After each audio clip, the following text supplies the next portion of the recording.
Hey friends, I'm up with another video of the art of learning to learn. In this video, the topic which is discussed is of the commerce stream, especially relating to the auditors.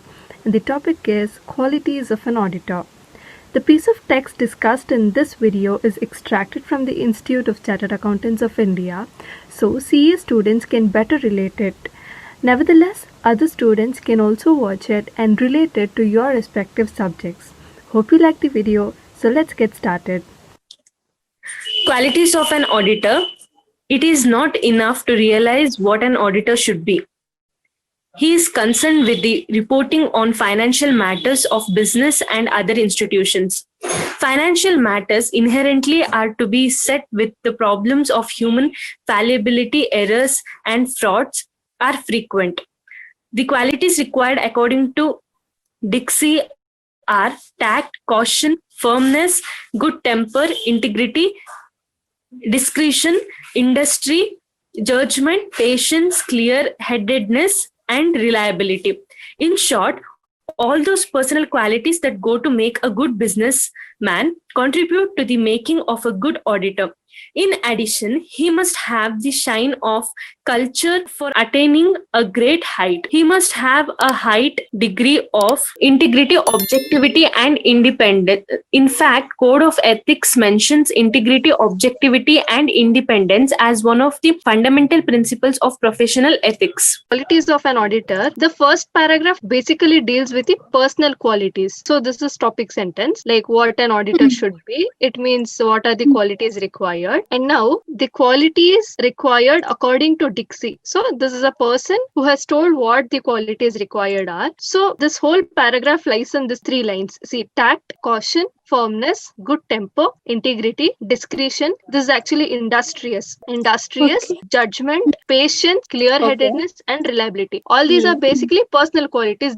You have to acquire it personally, like irrespective of any profession, you need it actually. So this is personal qualities. So in short, all those personal qualities that go to make a good businessman, as well as auditor should have the qualities what a businessman will have, because he deals with the financial matters of his clients. So he should think as an auditor as well as like his businessman. He should think like his businessman also, so that he can be a good auditor. And in addition, he must have shine of culture for attaining great height. These are all like developing sentence or something, the scientific one. He must have the highest degree of integrity. Integrity is a very important aspect. Usually in our concepts, it is repeated many times, integrity, because there are many people who deal with the financial statements of a business. Say if you want to invest in shares, what do you look at? The financial statements. So if you have to believe those financial statements, it should have the signature of an auditor. So integrity is very important, so that people can rely on the financial statements. So integrity, and again independence. Independence means he shouldn't be influenced by anyone. He should have his own thinking. So these are basically the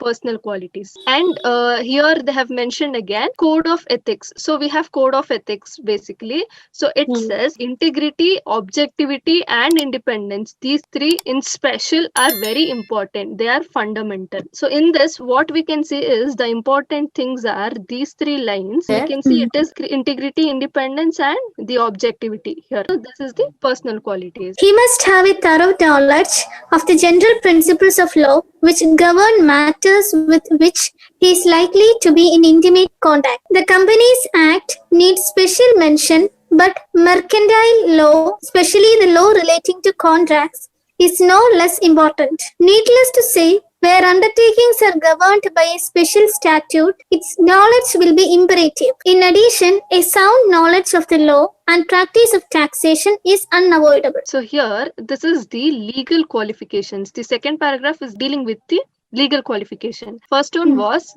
personal qualities, and now it is legal. See, as we are auditors, we have to understand all the laws, like general principles of law. It basically means we should have thorough knowledge of law. And again, in that, we have Companies Act. So there are n number of companies in India. They have a specific act ruling them. So we should know that in order to audit. So it is Companies Act and mercantile law. It means the business people should know this mercantile law. So even auditor should know this. And law relating to contract. So these business entities will get into contracts and everything. So we should know the law of that. And again, some special statutes, and taxation is very important because we deal with taxation of the business. So you can see that everything in this is related to law.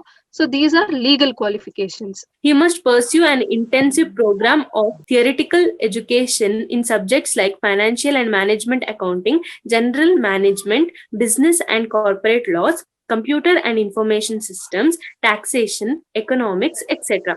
Both practical training and theoretical education are equally necessary for the development of professional competence of an auditor for undertaking any kind of audit assignment. This is about education, no? Yeah, it is educational qualities, exactly. Because here it is saying financial management accounting. This is a subject in our course. General management. This is another scope in audit. Business and corporate laws. Even there's a subject. Computers. We should have fair knowledge of computer and information systems. So these are all the subjects which we have. So it becomes the educational qualifications.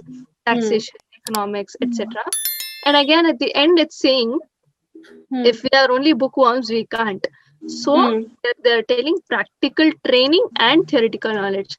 That's why we auditors will undergo 3 years of articleship under an auditor, so that we'll gain both practical and theoretical education. So this is basically educational and practical training. And the last paragraph. The auditor should be equipped not only with a sufficient knowledge of the way in which business generally is conducted, but also with an understanding of the special features particularly to a particular business whose accounts are under audit.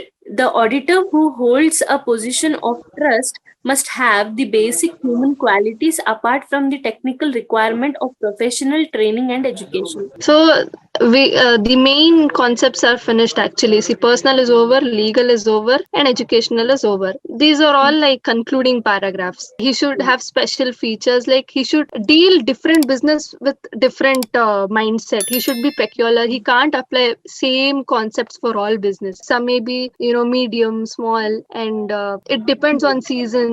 Some business, so he should deal differently. So that is here they are what saying. Again, he should have basic human qualities apart from technical requirements. So all these are secondary qualities, and he is called upon constantly to critically review financial statements, and it is obviously useless for him to attend the task unless his own knowledge is that of an expert. See, nobody can do the work of an auditor unless he's an expert, because many people rely on financial statements. So he should be an expert. That is how he can be expert. He should have theoretical knowledge as well as practice. So this is repeated again. We saw this here. See, practical training and theoretical education.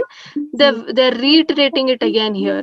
And an exhaustive knowledge of accounting in all its branches is the sine qua non. It means it is very important, very necessary. So the knowledge of accounting, and he must thoroughly know all.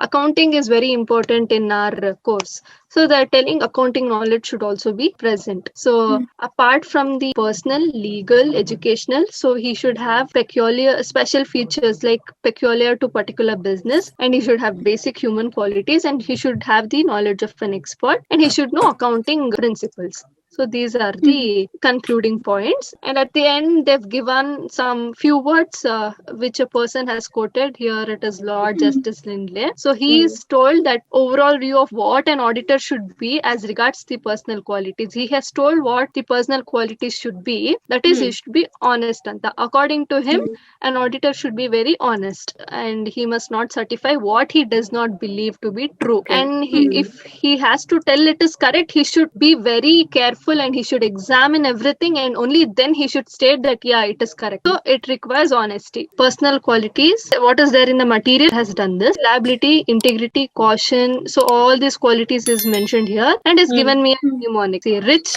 DJ, fit, PI, industry. All this is contained in this sentence. And legal knowledge. CCS, Companies Act, Mercantile Law. See, Mercantile Law or Law of Conduct Law. And special statutes and law of taxation, CCST. CST. This is MLCT for these things.